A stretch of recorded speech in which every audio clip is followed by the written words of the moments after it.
আজি প্ৰথম কথা হ'ল যে 19 ছেপ্টেম্বৰৰ পৰা আজি 19 ফেব্ৰুৱাৰী সম্পূৰ্ণ 5টা মাহ অতিক্ৰম হ'ল।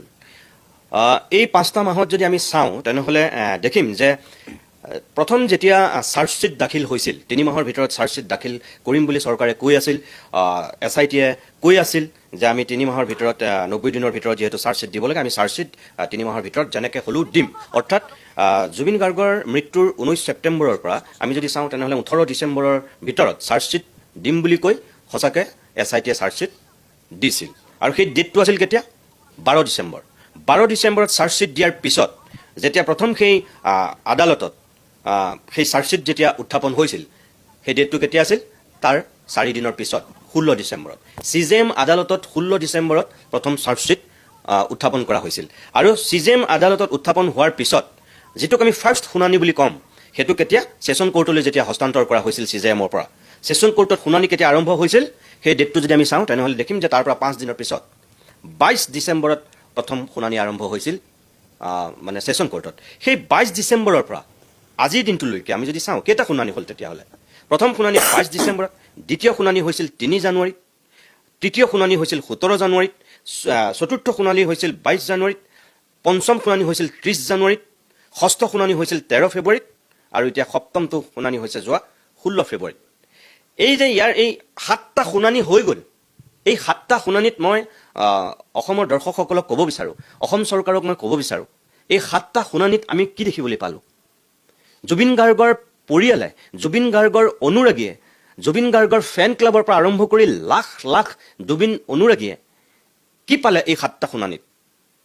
5 মাহ অতিক্ৰম কৰিছে। কিন্তু মুখ্যমন্ত্ৰী হিমন্ত বিশ্ব শৰ্মাই কৈছিল যে যদি জুবিনক আমি ন্যায় দিব নোৱাৰোঁ তেতিয়াহ'লে আমাক ভোট দিব নালাগে। মুখ্যমন্ত্ৰীৰ সেই বক্তব্যটোৰ আঁত ধৰিয়েই মই তেখেতক এতিয়া সুধিব বিচাৰোঁ, তেখেতে যে কয় মাজে মাজে জুবিনকতো আমি ন্যায় দিলোঁ, অভিযুক্তকতো আমি জেলত ভৰাই থলোঁ, তাৰমানে ন্যায়টো তাতেই হৈ গ'ল নেকি? মুখ্যমন্ত্ৰীৰ ন্যায়ৰ সংজ্ঞাটো সেই তাত সীমাবদ্ধ হৈ আছে নেকি যে অভিযুক্তসকলক জেলত ভৰাই থৈ মানে ন্যায় পাই গ'ল নেকি অসমৰ জনসাধাৰণে? জুবিন গাৰ্গক কেনেকৈ হত্যা কৰা হৈছিল? তেখেতে কৈছিল নহয় জুবিন গাৰ্গক হত্যা কৰা হৈছে বুলি। কেনেকৈ হত্যা হৈছিল? কিয় হত্যা হৈছিল? কোনকেইজনে হত্যা কৰিছিল? অসমৰ মানুহে আজি সেইটো জানিছেনে নাই জনা? তেওঁলোক অভিযুক্তহে, সঁচাকৈ তেওঁলোকে হত্যা কৰিছিলে নে কোনে হত্যা কৰিছিল সেই কথাটো আজিলৈকেতো স্পষ্ট হোৱা নাই। 2 নম্বৰ কথা, যি তৃতীয়টো শুনানি 17 জানুৱাৰীত যিটো তৃতীয় শুনানি হৈছিল সেই তৃতীয় শুনানিটোতেই লোক অধিবক্তা নিয়োগ কৰা হৈছিল জিয়াউল কামাৰৰ নেতৃত্বত, যিকেইজন আৰু সহযোগী মানে তেওঁৰ লগত এজন সহযোগী আৰু 3জন এছিষ্টেণ্ট, যিকেইজনক দি পেলাই লোক অধিবক্তাখন গঠন কৰা হ'ল।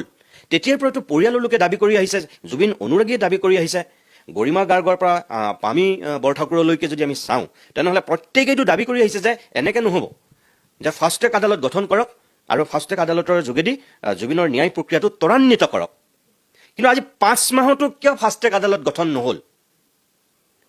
জুবিনৰ ক্ষেত্ৰত চৰকাৰখনৰ যিটো আন্তৰিকতা, সদিচ্ছা, ময়ো জুবিন আমিও জুবিন বুলিতো বিজেপি কৰ্মী ৰাজপথত নামিছিল। মুখ্যমন্ত্ৰীয়ে নিজে কৈছিল নহয় যে আদালতত চাৰ্জশ্বিট দাখিল কৰাৰ পিছদিনাখনৰ পৰাই ন্যায় প্ৰক্ৰিয়াটো ক্ষিপ্ৰ হ'বৰ কাৰণে মই নিজেও ৰাজপথত নামিম বুলি কৈছিল। তেখেত ৰাজপথত নানামিল বেলেগ কথা, তেখেতেতো কৈছিল যে ক্ষিপ্ৰ হ'ব, মই ৰাজপথত ময়ো নামিম, ন্যায়ালয়ে যাতে লেহেম কৰিব নোৱাৰে, জুবিনৰ গোচৰটো আন গোচৰৰ লগত যাতে একে নহয়, একে কৰি নাৰাখে, ন্যায়ালয়ক সেইটো হেঁচা দিবৰ কাৰণে আমিও জুবিন ময়ো জুবিন বুলি আমাৰ বিজেপি কৰ্মীসকল ৰাজপথত নামিছে ন্যায়ালয়ক হেঁচা দিবৰ কাৰণে, আৰু মই নিজেও নামিম বুলি কৈছিল।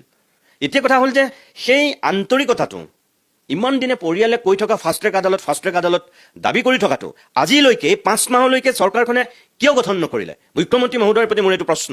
2 নম্বৰ কথা, জুবিন ক্ষেত্ৰত সৌসিদিনাখন যেতিয়া জুবিন গাৰ্গৰ পৰিবাৰ, গৰিমা শইকীয়া গাৰ্গ, তেওঁ ভগ্নী, তেওঁ অনুৰাগীসকলে যেতিয়া গৈ চাফা কৰিবলগীয়া হ'ল এই 5 মাহত, ফটোখিনি জুবিন ক্ষেত্ৰত পানী ঢালিবলগীয়া হ'ল, যেতিয়া অৰুণ গাৰ্গৰ পৰা আৰম্ভ কৰি পাৰ্থ গোস্বামীৰ পৰা একেবাৰে ৰাজা বৰুৱালৈকে জুবিন গাৰ্গৰ বাদ্যযন্ত্ৰীসকলে গৈ পেলাই যেতিয়া কৰিবলগীয়া হ'ল, গোটেই ৰাজ্যখনত সেইটোক লৈ ব্যাপক প্ৰতিক্ৰিয়াৰ সৃষ্টি হ'ল। এজন কেব চালকৰ এটা সামাজিক মাধ্যমৰ ভিডিঅ'ক লৈ তাৰপিছতে চৰকাৰে কি কৰিলে যে দোকান পোহাৰবিলাক তাৰ পৰা আঁতৰাই দিলে। সেইদিনাখনো সকলোৱে দাবী কৰিছিল, বহুত মানুহে সামাজিক মাধ্যমতো লিখিছিল যে জুবিন ক্ষেত্ৰটোক অন্ততঃ এটা নতুন ৰূপ দিয়ক। 5 মাহ হ'ল, আজি যদি 9 মাহত 900 কোটি টকীয়া যদি ফ্লাইঅভাৰ অসম চৰকাৰে নিৰ্মাণ কৰিব পাৰিছে, গুৱাহাটীত যদি ফ্লাইঅভাৰ হৈ গৈছে 900 কোটি টকা 700 কোটি টকা বা তাতকৈ বেছি কোটি টকীয়া যদি ফ্লাইঅভাৰ যদি 9 মাহত কমপ্লিট কৰিছে, কোনোবা এখন ফ্লাইঅভাৰটো নিৰ্ধাৰিত সময়তকৈ আগত কৰি দেখুৱাইছে, তাৰ কাৰণে আমি ৰাজ্য চৰকাৰক সাধুবাদ দিব লাগিব, মুখ্যমন্ত্ৰী হিমন্ত বিশ্ব শৰ্মাক তাৰ কাৰণে ধন্যবাদ জনাব লাগিব সকলোৱে। কাৰণ যিমানটো টাৰ্গেট লৈছিল তাতকৈ কিছু আগতে কৰি দেখুৱাইছে। সেইখিনি কেপাচিটিটো চৰকাৰখনৰ আছে। তাৰমানে হিমন্ত বিশ্ব শৰ্মাই সেইখিনি কৰিব পাৰে। যদি সেইখিনি কৰিব পাৰে, অসমীয়া মানুহৰ হিয়াৰ আমঠুগৰাকী এই 5 মাহত কি কাৰণে তাত আজিলৈকে বাউণ্ডেৰীটো সম্পূৰ্ণ নহ'ল? তাত আজিলৈকে জুবিন গাৰ্গৰ পৰিয়ালৰ লোকে কৈ আছিল কিমান মাটি জুবিন ক্ষেত্ৰক দিব, স্পষ্ট কৰক চৰকাৰে। আজিলৈকে যে তাত কিমান মাটি দিব সেয়া যে আজিলৈকে স্পষ্ট নকৰিলে, এয়া কি? তাৰমানে আমি আজি 5 মাহ হোৱাৰ দিনটোত মুখ্যমন্ত্ৰীৰ আমি দৃষ্টিগোচৰ কৰিব বিচাৰিছোঁ এইকাৰণেই যে আপুনি যিখিনি কথা কৈছিল জুবিনৰ ক্ষেত্ৰত আপুনি সেইখিনি কৰি দেখুৱাওক। আপুনি নিৰ্বাচনৰ আগত আপুনি কৈছিল যে অসমৰ মানুহে আমাক ন্যায় নিদিলে ভোট দিব নালাগে। এতিয়া নিৰ্বাচন আহিছে, জুবিনক লৈ আকৌ হয়তো ৰাজনীতি কৰা আৰম্ভ হ'ব। ফাষ্ট ট্ৰেক আদালত, ৰাজদীপ মই খোলাকৈ কৈ দিছোঁ, ফাষ্ট ট্ৰেক আদালত এইকাৰণেই গঠন কৰা নাই যে কিবা কাৰণত যদি অভিযুক্তসকলে জামিন পাই যায় তেতিয়াহ'লে চৰকাৰখন খলঠেকত পৰিব। ফাষ্ট ট্ৰেক আদালত চৰকাৰে কেতিয়া গঠন কৰিব? যেতিয়া ফাষ্ট ট্ৰেকত এই প্ৰক্ৰিয়াটো চলিব, নিৰ্বাচনৰ শেষত যেতিয়া দীঘলীয়া প্ৰক্ৰিয়াৰে ইয়াৰ বিচাৰটো চলি থাকে। নিৰ্বাচনৰ আগত এই বিচাৰ প্ৰক্ৰিয়া ক্ষিপ্ৰ হ'লে চৰকাৰখন ক'ৰবাত খলঠেকত পৰিব বুলি ফাষ্ট ট্ৰেক গঠন কৰা নাই। মুখ্যমন্ত্ৰীয়ে ফাষ্ট ট্ৰেক আদালত গঠন কৰিব। কেতিয়া গঠন কৰিব? নিৰ্বাচনৰ ঠিক আগে আগে। তেওঁ ক'ব তেতিয়া যে আমিতো ক'লোৱেই ফাষ্ট ট্ৰেক আদালত আমি গঠন কৰিলোঁ, এতিয়া ন্যায়ালয়ে ৰায় দিব, মইতো ৰায় নিদিওঁ, অসম চৰকাৰে ৰায় নিদিয়ে। সেইকাৰণে ইমান দিন ৰৈ আছে। আজি 5 মাহ হোৱাৰ দিনটোত খুব দুখেৰে আমি কওঁ যে জুবিন গাৰ্গৰ ক্ষেত্ৰত আন্তৰিকতা আৰু সদিচ্ছা প্ৰদৰ্শন কৰক। যদি জুবিন গাৰ্গৰ পৰিয়ালে কোৱাৰ কাৰণে ৰাতিটোৰ ভিতৰতে যদি চাফা কৰি দিব পাৰে, যে জুবিন গাৰ্গৰ পৰিয়ালে কৈছে আমি চাফা কৰি দিছোঁ বুলি কৈছিল, জুবিন গাৰ্গৰ পৰিয়ালেতো দাবী কৰি আছে ফাষ্ট ট্ৰেক আদালত, গৰিমা শইকীয়া গাৰ্গে কি কৈছে? কিয় তেনেহ'লে আজিলৈকে ফাষ্ট ট্ৰেক আদালত গঠন কৰিব পৰা নাই? কিয় আজিলৈকে তেনেহ'লে তাত এটা বাউণ্ডেৰী নিৰ্মাণ কৰিব পৰা নাই জুবিন ক্ষেত্ৰত? অসমীয়া মানুহৰ যিটো আৱেগ আছিল জুবিনৰ লগত, তাৰমানে কি আমি এনেকৈ পাৰ কৰিম? আজি জুবিন ঢুকোৱাৰ পিছত নৰেন্দ্ৰ মোদী অসমলৈ 3বাৰ আহিলে, অমিত শ্বাহ আকৌ এতিয়া আজি আহি আছে। এবাৰোতো জুবিনৰ ক্ষেত্ৰত এটা নাম উচ্চাৰণ কৰা নাই। জুবিন গাৰ্গক কোনোবাই ভাৰত ৰত্ন দিয়াৰ কথা কৈছিল, কোনোবাই অসামৰিক সৰ্বোচ্চ সন্মান দিয়াৰ কথা কৈছিল, পদ্মশ্ৰী, পদ্মভূষণ, পদ্মবিভূষণ। ভাৰত ৰত্ন বাৰু দিব নোৱাৰে, হয়তো ঘপককৈ সেই পৰ্যায়ত সৰ্বোচ্চ ভাৰত ৰত্ন দিয়াটোত অসুবিধা আছে। তাৰ আগত পদ্মশ্ৰী বা পদ্মভূষণ, পদ্মবিভূষণ কিবা দি ল'ব লাগিব। কিয় জুবিনকতো এইবাৰ পদ্মশ্ৰী, পদ্মভূষণ, পদ্মবিভূষণ একো নিদিলে? প্ৰধানমন্ত্ৰী, গৃহমন্ত্ৰী 2বাৰ 3বাৰ, এতিয়া 3বাৰকৈ আহি গ'ল, এটা শব্দ নক'লে। ময়ো জুবিন, আমিও জুবিন বুলি অকল ৰাজপথত নামিলে জুবিনৰ প্ৰতি আনুগত্যৰ প্ৰদৰ্শন কৰা হ'ব নেকি?